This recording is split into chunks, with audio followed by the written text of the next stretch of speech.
If you're a real estate investor and are wondering how to raise and leverage private money to make more profit on every deal, then you're in the right place.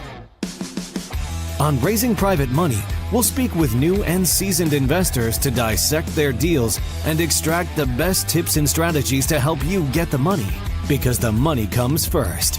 Now here's your host, Jay Conner. Here's the question I asked myself. Powerful question. And by the way, this question will help fix any problem anybody's got going on. I don't care if it's career, financial, health, doesn't matter. Here's the question. I said, Jay, who do you know that can help you with your problem? Who do I know that could help me with my problem? Hey there, I am Dr. Jason Balara, and this is the Know Your Why podcast, where we explore the why behind success. Every week, I meet with real estate investors, veterinary entrepreneurs, mindset coaches, authors, and fitness professionals to uncover their why and how it drives them on the winding road to success. What is your why? Hi everyone, I'm Jason Balara, and this is the Know Your Why podcast. Today I'm here with Jay Conner. Jay has been buying and selling houses since 2003 in a population of only 40,000 people, and now has profits averaging $82,000 per deal, which is quite good in today's market, I'm sure. Jay, it says you've rehabbed over 500 houses. I mean, there's a ton of stuff here. And as I mentioned before we start recording, I really like to let the guests kind of tell their story themselves. But first, I would just like to say thank you for coming on the show. Thank you for taking the time out. I'm really excited for the conversation today. Well, Jason, thank you so much for inviting me to come along to talk about my favorite subject that I'm most passionate about. And of course, that's private money for real estate deals. That strategy has had more of an impact on our business than anything else since 2003. Fantastic. Fantastic. Well, why don't we just get a little bit of your background? 2003, we're now 20 plus years from that. So give us a little rundown of kind of how it went, and then we'll dive in from there. Sure. Well, my wife, Carol Joy, and I, we started investing in single-family houses here in eastern North Carolina, total target market, only 40,000 people. We started full-time in 2003. And from 2003, Jason, up until January of 2009, the only thing I knew to do to get funding for my real estate deals, primarily single-family houses, was to go to the local bank, get on my hands and knees, put my hands underneath my chin and say, please fund my deal, and pull my skirt up. They could look at my personal assets and give me a colonoscopy and pull my credit score. That's all I knew to do, was to abide by their rules, to borrow institutional money. And that worked okay. Couldn't close deals very quickly, but it worked okay for 6 years, from 2003 to the beginning of 2009. And then I had a wake-up call. I was sitting here at my desk. I had 2 houses under contract to purchase, invest in, and flip. And I called up my banker. His name was Steve at the time. I told him about those 2 deals, and I learned on that telephone conversation very quickly that the bank had closed my line of credit with no notice to me. And I said to Steve, I said, what in the world are you saying that you closed my line of credit? We've done a ton of deals together. I've always paid my payments on time. I've still got a great credit rating. Why are you closing my line of credit? He says, Jay, don't you know there's a global financial crisis going on right now? And I said, no, but you just gave me a financial crisis. I said, I don't have a way to fund these 2 deals. So I hung up the phone, Jason. I sat here, and I'm going to share with you and your audience a very, very powerful question that I asked myself when I learned about my problem of not having money to fund the deals. By the way, Jason, these people going around saying, oh, every problem's an opportunity. I want to throw up. I didn't have an opportunity. Let's get real. I had a problem. Now, that problem might become an opportunity, as it did, but at that time I had a problem. Well, here's the question I asked myself. Powerful question. And by the way, this question will help fix any problem anybody's got going on. I don't care if it's career, financial, health, doesn't matter. Here's the question. I said, Jay, who do you know that can help you with your problem? Who do I know that could help me with my problem? I immediately thought of Jeff Blankenship. He lived in Greensboro, North Carolina at the time. He's still a very, very dear friend. He was investing in real estate back then in Greensboro. So I called up Jeff and I told him what had just happened. He said, well, Jay, welcome to the club. I said, what club is that? He said, the club of having the bank shut down your line of credit. They shut me down last week. I said, well, Jeff, how are you going to fund your real estate deals? He said, well, have you ever heard of private money? I said, no. He said, have you ever heard about self-directed IRA accounts where people can take their retirement funds and loan out that money to real estate investors, earn high rates of return safely and securely, and earn either tax-free or tax-deferred income? I said, what in the world are you talking about, Jeff? So I hung up the phone and I studied private money. I studied self-directed IRAs.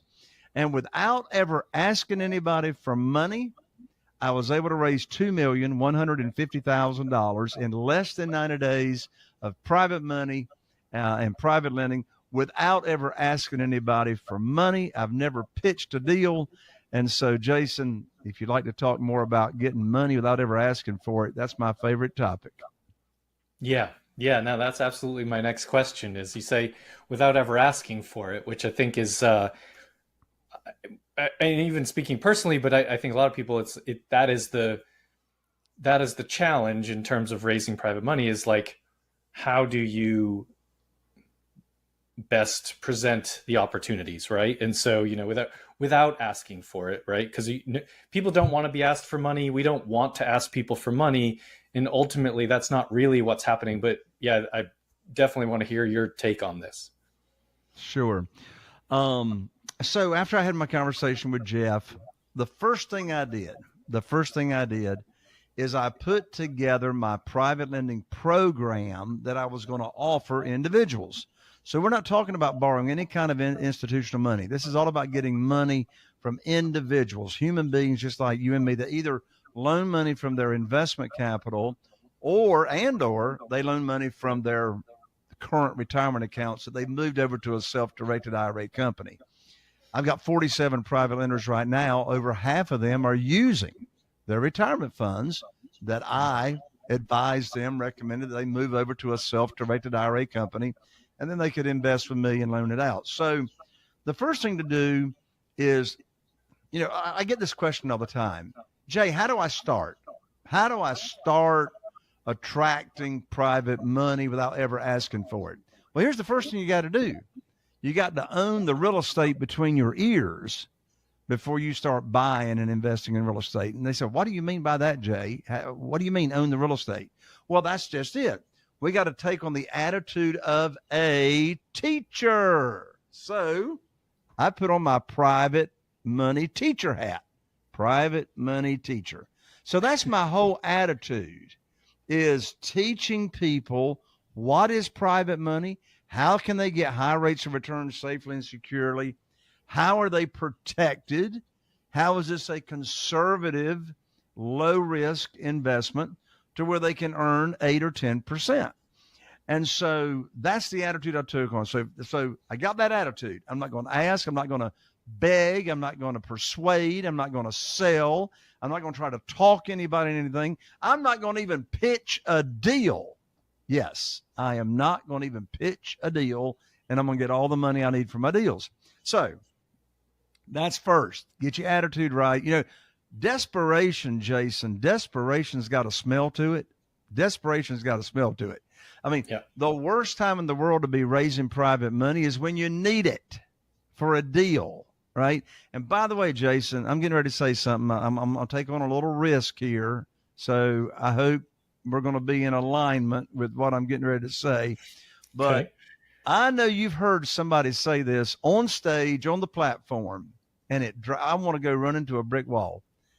They'll get up there on stage and they'll say, oh, just get the deal under contract.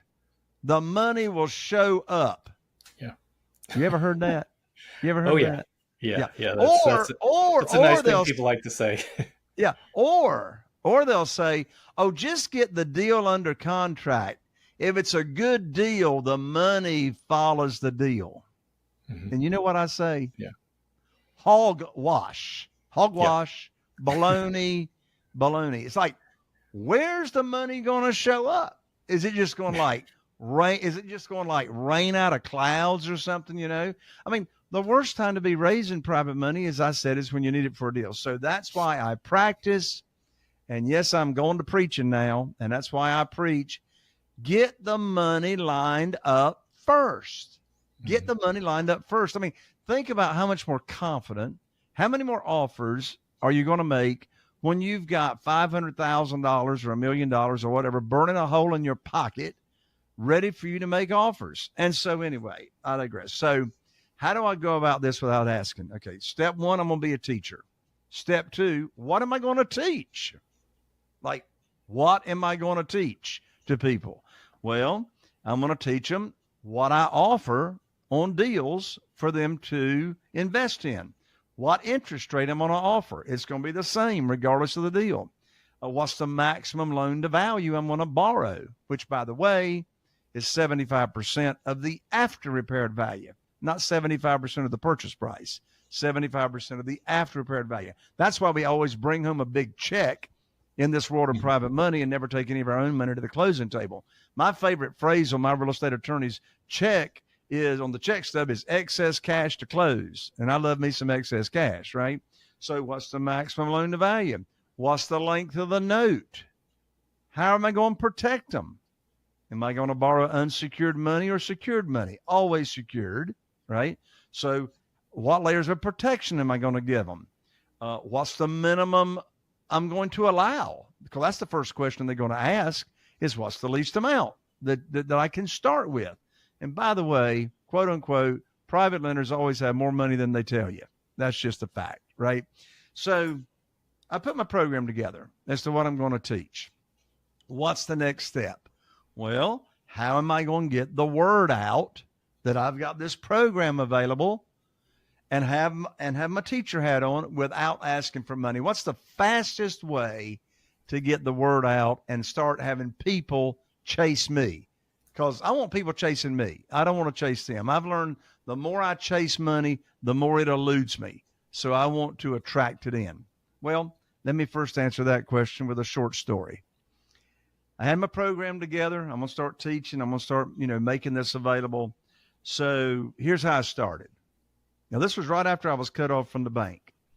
So it was on a Wednesday night at 209 Barber Road, Morehead City, North Carolina. That's where the Church of Christ is. That's where my wife, Carol Joy, and I go. And so Wednesday night, 7:30, we're going there to church to Bible study. I knew I wanted to talk with Wayne. And Wayne and I had known each other for a number of years. And so I walked in the foyer, 7:25 p.m. on Wednesday night, and there was Wayne standing in the foyer. I walked up to Wayne. I said, Wayne, I want to talk with you confidentially after we finish tonight. Have you got a few minutes? He said, sure. So we get finished. He comes over to me. We walk down to the nursery and shut the door. I'm going to give you the script right now, exactly what I said to Wayne as we're in there in the nursery with the door shut. I said, Wayne, you know everybody in this town. And he did. He was now look, I'm getting ready to take a little risk here, Jason, because you may not be old enough to even recall what I'm talking about here. But I looked at Wayne and I said, Wayne, you know everybody in this town. And he did. He was the original Zenith television dealer in Morehead City, North Carolina.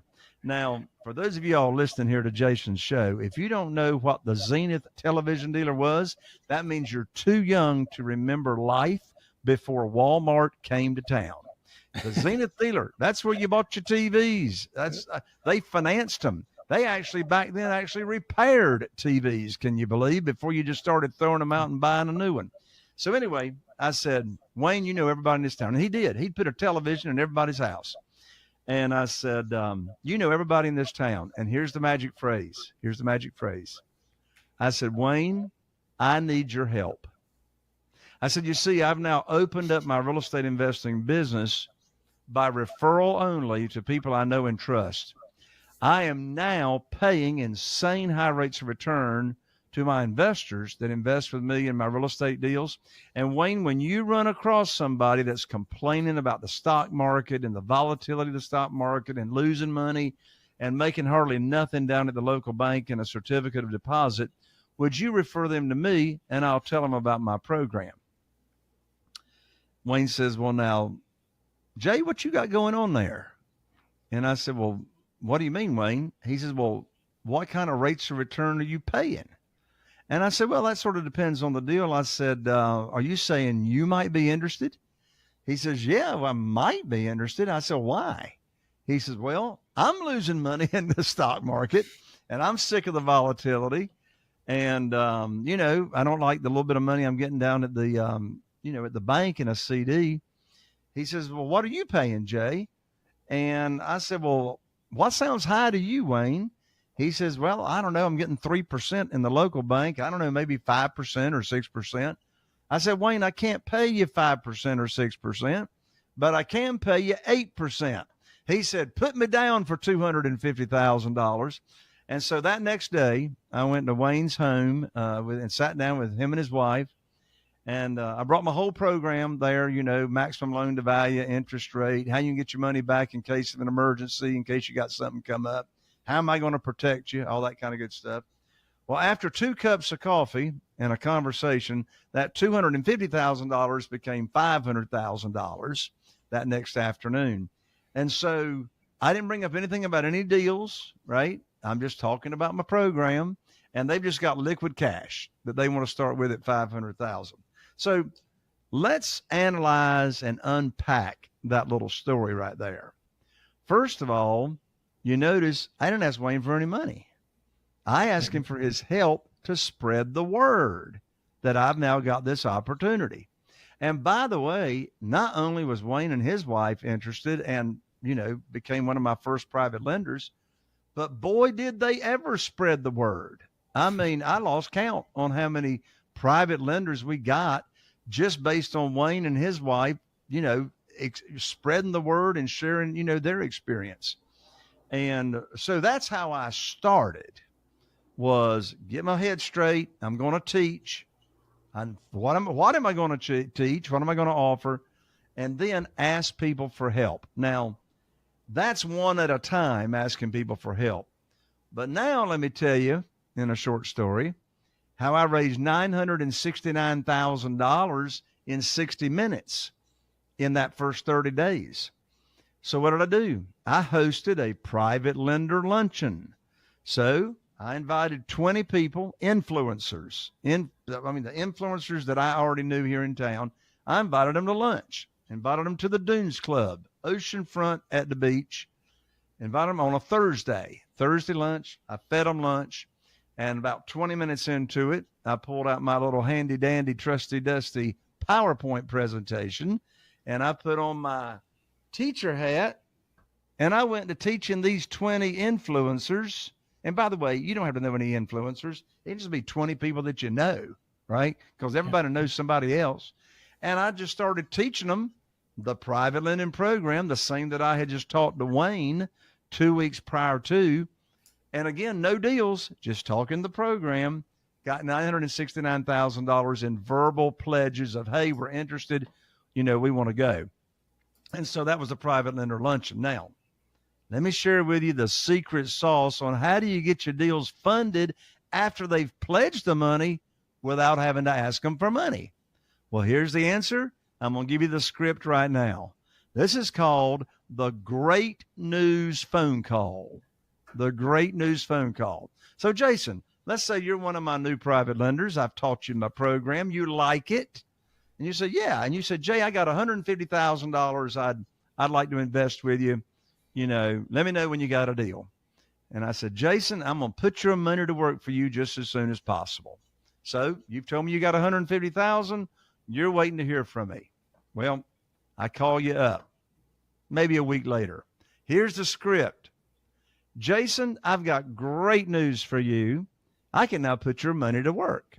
I've got a house under contract in Newport with an after repaired value of $200,000.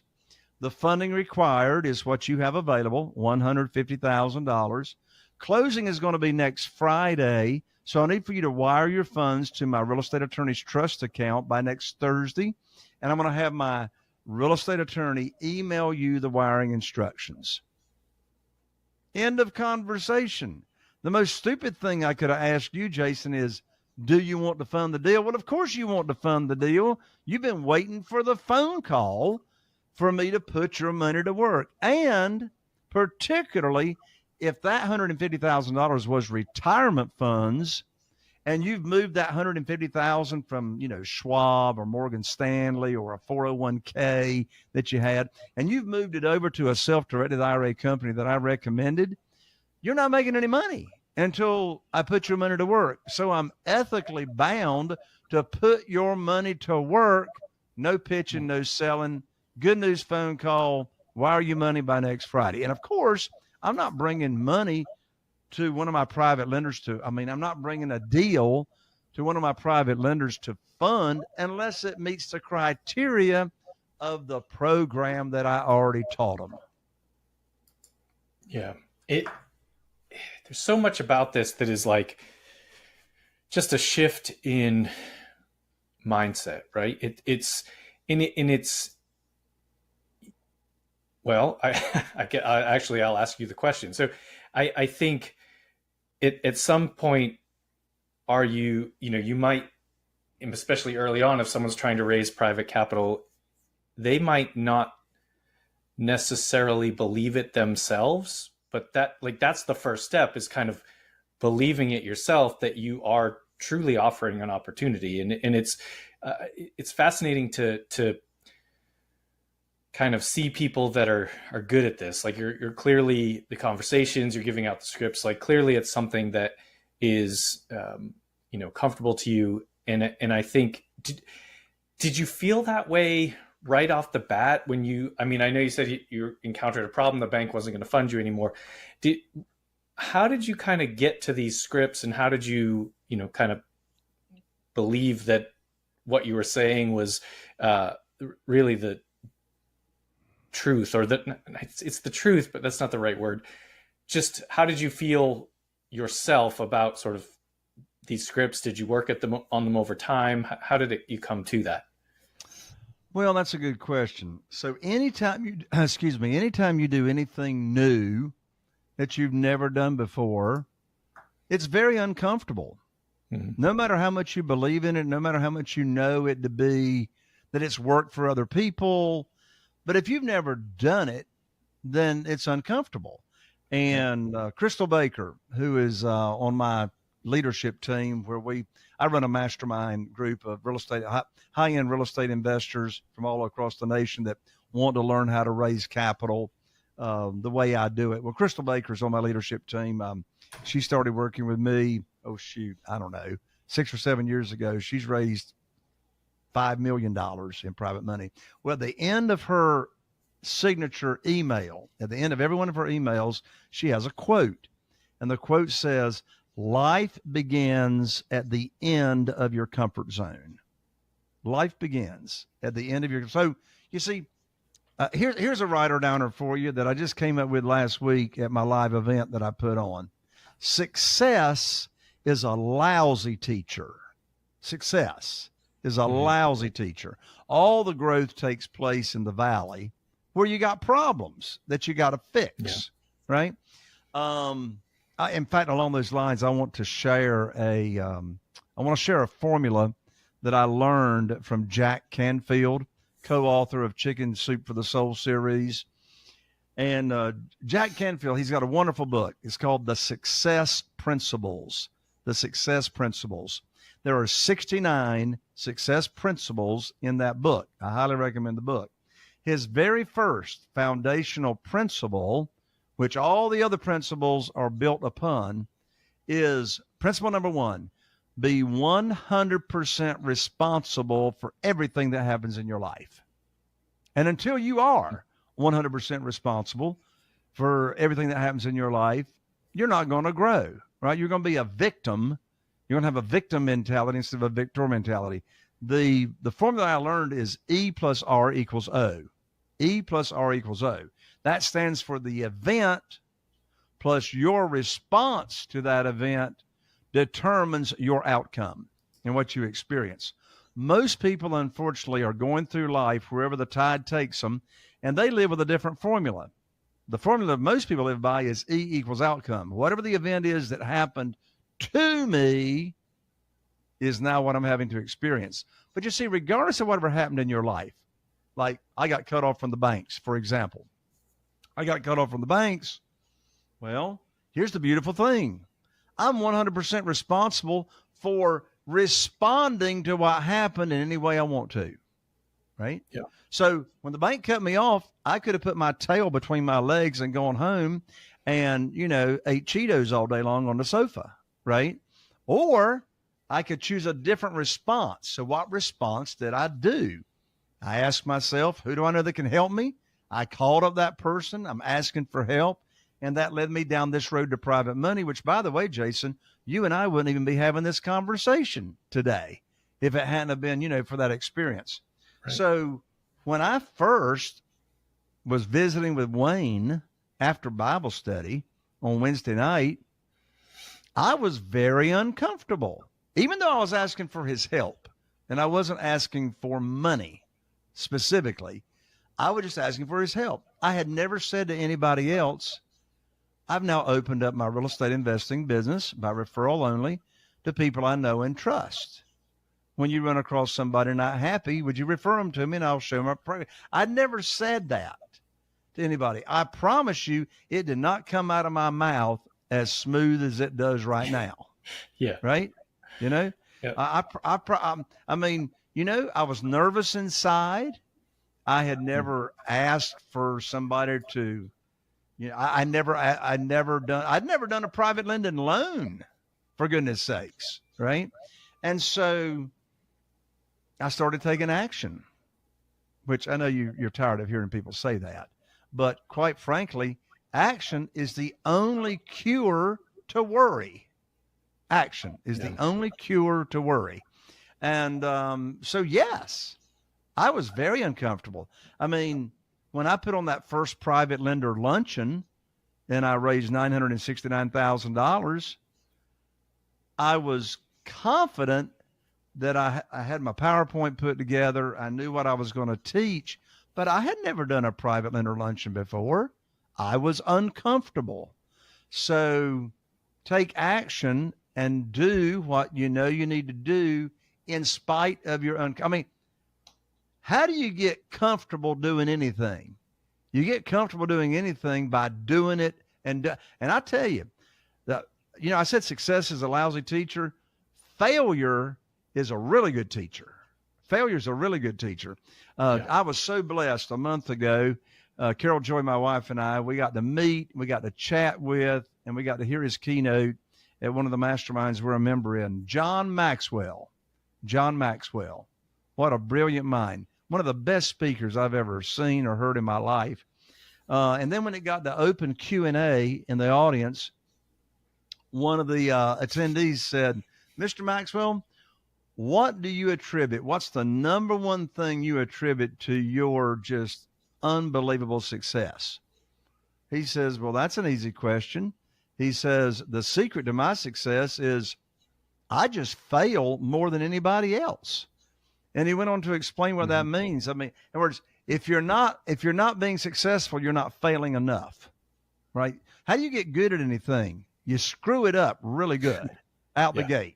Screw it up, and then you'll fix it, right? And so, and the example that Mr. Maxwell gave was he says, you got somebody over here that might try 10 different things, and they fail 7 times, 70% of the time, but they win on 3, win 30% of the time. He says, me and my company and my staff, we don't try 10 different things. We try 100 different things. And maybe we fail 70 times, but we win 30 times. Right. Yeah. I mean, I just love that concept of there are a lot of cliches out there. And we talked about, you mentioned find the deal and the money will come. It's ridiculous, but it is something that gets said. But I think like that sort of taking action. I don't know if you've read it, but Extreme Accountability by Jocko Willink, like all of that, like taking control of your own life is such a powerful concept. And you can look at things like, you mentioned failing 70%. Like I've seen this before, and it really struck me, but it's like, when a baby's learning to walk, they don't just give up because they fell down 20 times. Like they eventually just walk, right? They get there. They just keep trying until they figure it out. And like, I mean, we just, the World Series just ended last night. Like the best baseball players in the world hit the ball about a third of the time. Like the best in the world, the guys that make $400-500 million contracts hit the ball a third of the time. And it's just, people are afraid to fail one time, and so they don't take that action. But it's like, if you look at some of the examples that are all around us and recognize, like, again, like every one of us was the baby falling down at some point, right? And it's like, you just, if hitting the ball a third of the time gets you, to the top of the baseball world, well, what about business? Like how, like there's so many different ways, so many opportunities that, falling down or failing, whatever word you want to, can create for you. So I just think that concept is such a powerful thing. And I think, you talk through these scripts now very eloquently, and it's easy to, believe what you're saying and understand that, yeah, you don't actually you're not asking anyone for any money. But I do, Right. I think that certainly the point that, it wasn't comfortable for you in the beginning, but you did it anyway. Like that's right. That's really what it comes down to in most of life. Exactly. I think in John Maxwell's talk, and I wish I could remember who it was, but anyway, one of the famous basketball celebrities. You were talking about the baseball celebrities, but yeah. I don't know if it was LeBron James. I can't think. Who is it that endorses Nike all the time? Michael Jordan. Michael Jordan. Yeah. Michael Jordan. There's a ton of great Michael Jordan quotes about this specific topic. Yeah. I was going to see if I could find it real quick, because this is really worth saying. Shots. Here we go. Yeah. But he quoted Michael Jordan as saying, here's his quote. Here's his quote. Michael Jordan says, "I have missed more than 9,000 shots, basketball shots, in my career. I've lost almost 300 games. 26 times I've been trusted to take the game-winning shot and missed. I've failed over and over and over again in my life, and that's why I succeed." Yeah. Yeah. It's same thing John Maxwell said. Yeah. I mean, I'm a big sports fan, and I think there's a lot of parallels between, kind of like the great athletes versus, the business, being successful in business and entrepreneurship and things like that. Is just those mindsets. It's you can take a lot from that world and try to apply it to, kind of what you're doing. It's again, it's and when you said that, Jason, that reminds me, I mean, what common attribute does a sports celebrity have? What character attribute does a sports celebrity have to a, whatever your definition of somebody that is successful in business? And I'll tell you, the first attribute that comes to my mind is resiliency. We just don't give up. We just don't give up. Are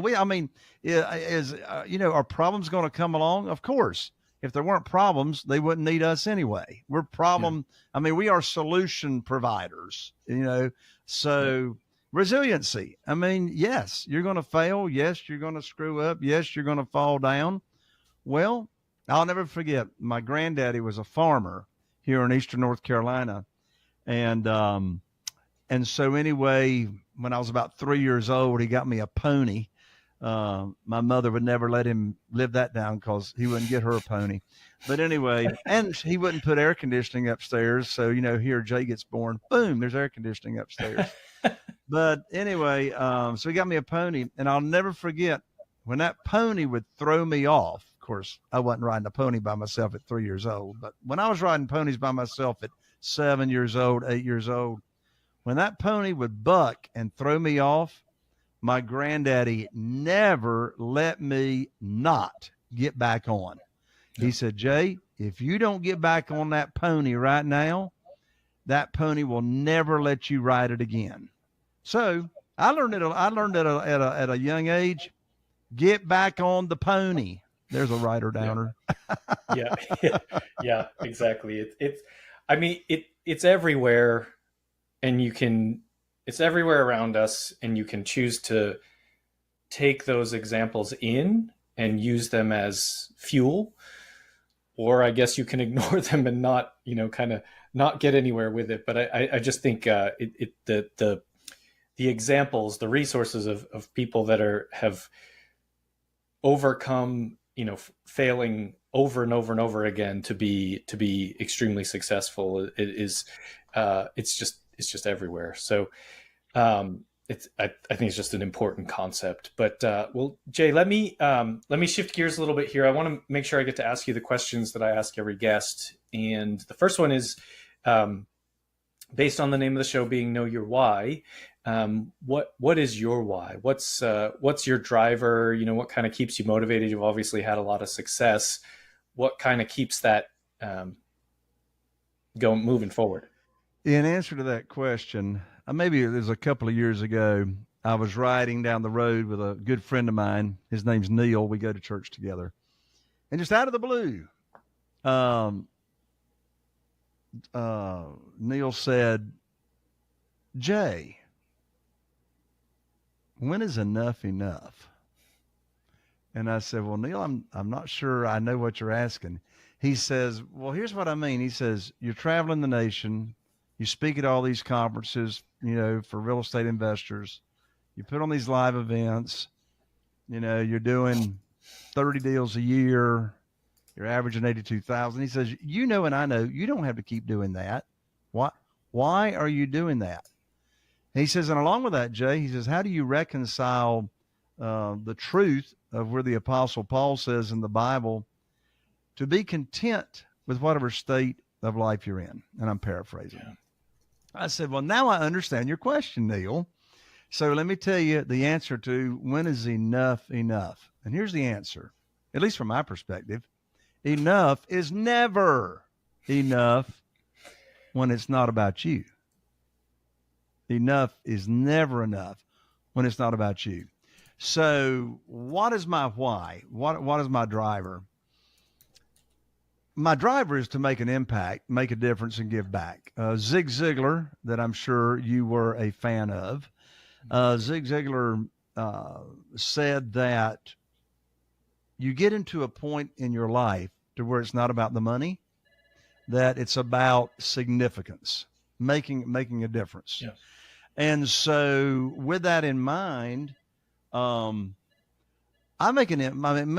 and I, my team, my wife, we make an impact with single family houses. There's a lot of people that we make a difference with, and that is, the buyers, the sellers, the contractors, the rehab crew, all that.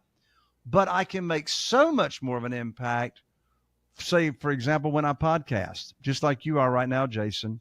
I mean, you've got hundreds and thousands of people listening to your show that you can make an impact. I'm in my 8th year of my podcast, which surprisingly enough is called Raising Private Money with Jay Conner. So I make an impact on the podcast. The mastermind group that I run, I'm making an impact with so many more people.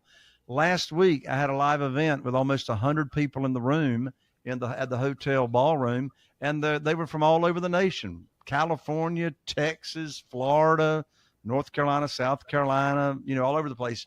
So my driver is making an impact. I mean, we need a reason, we need a purpose to get out of the bed. And, when I think about Eric and Erica that live in Mississippi. He was working for the railroad, driving 2 hours in the morning and 2 hours in the evening, working for the railroad there in Mississippi, making six figures a year. But he had no time to spend with his wife and their four kids. And he comes into my world and we start working together in real estate investing and raising private money. And in 9 months, he retires from that six-figure job, J-O-B. And now he and his wife, Erica, are creating the lifestyle and the time with their family that they want. I think of Crystal Baker that I mentioned earlier. She was working almost 80 hours a week as an occupational therapist, making really good six figures a year, more than 100,000 or 200,000 a year. But she had promised herself she'd never drive her kids through a fast food drive-through to get them food. And then one night, guess what she did? She's driving through the fast food drive-through. She promised herself she was going to look for a better and quicker way to get her lifestyle together. So Crystal started working with me and my team. And in less than a year, she retired from that occupational therapist. She was over like 7 or 8 clinics, making all kinds of money. But there's the deal. Making all kinds of money does not give you happiness. I don't care if you know where to shop or you don't know where to shop. Making all the money does not give you happiness. It's what are you doing with the time that you have? That's a long answer to a short question. That's my why. Making an impact and watching the people that I work with see their true happiness transformed for themselves and their family. Yeah, I agree. And I think that the question, when is enough is you're not thinking outside yourself. Exactly. If that is I guess enough is enough when you're ready to die. Yeah. I mean, enough is enough. Like it means if you think you're thinking that, thinking of it as this is only for me, right? This is, I need all of this money just for me. Like the impact you can have on people around you, even if you give all the money away, right? Like when is enough, right? How many people can you help if you decide to just give it all away? It's just, I think it's just, if we think outside ourselves, and it's been for me, one of my favorite parts about doing this podcast and even going to, real estate conferences and stuff like that is seeing the people that have reached, what we would consider a financial success. They don't talk about that. They are only talking about, this is my charitable foundation. These are what I'm doing for my employees. This is what we've done to help rebuild houses in third world country. It's just like, they don't even, it doesn't, enough is not enough because there's still more people that need help. And it's like, there's no point in stopping that. So I think it's a I guess a small question. If you think bigger, there isn't enough yet. When people hear this, Jay, and they want to reach out to you, what's the best way to get in touch?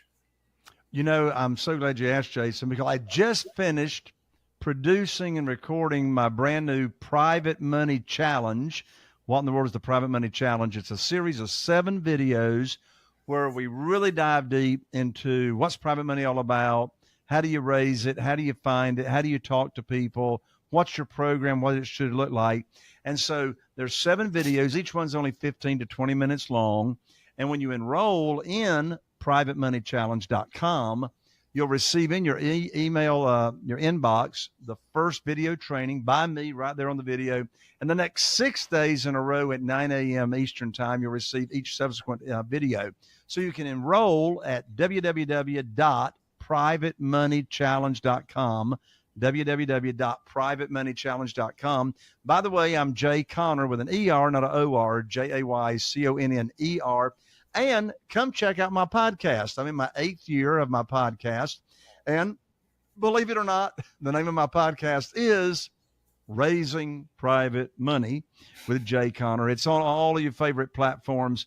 Come over and check me out. Awesome. And we'll put that stuff in the show notes so people can find you easily. But I really appreciate you coming on the show, Jay. I really appreciate the time that you took and everything that you shared with us. I think a lot of really important, mindset shifts that people can make in whether it's with respect to raising private money or even just kind of success in general. So thank you so much for coming and sharing today. Jason, thank you so much for having me. God bless. And folks listening, please connect with Jay and make sure you like, rate, and review the show so we can continue to get great guests. And thank you all for listening. Hey there, I am Dr. Jason Balara, and this is the Know Your Why podcast, where we explore the why behind success. Every week, I meet with real estate investors, veterinary entrepreneurs, mindset coaches, authors, and fitness professionals to uncover their why and how it drives them on the winding road to success. What is your why?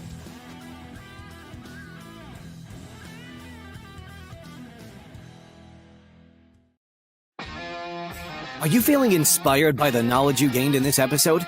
Then head over to jconner.com/moneyguide. That's jconner.com/moneyguide and download your free guide that shares 7 reasons why private money will skyrocket your real estate investing business right now. Again, that's jconner.com/moneyguide to get your free guide.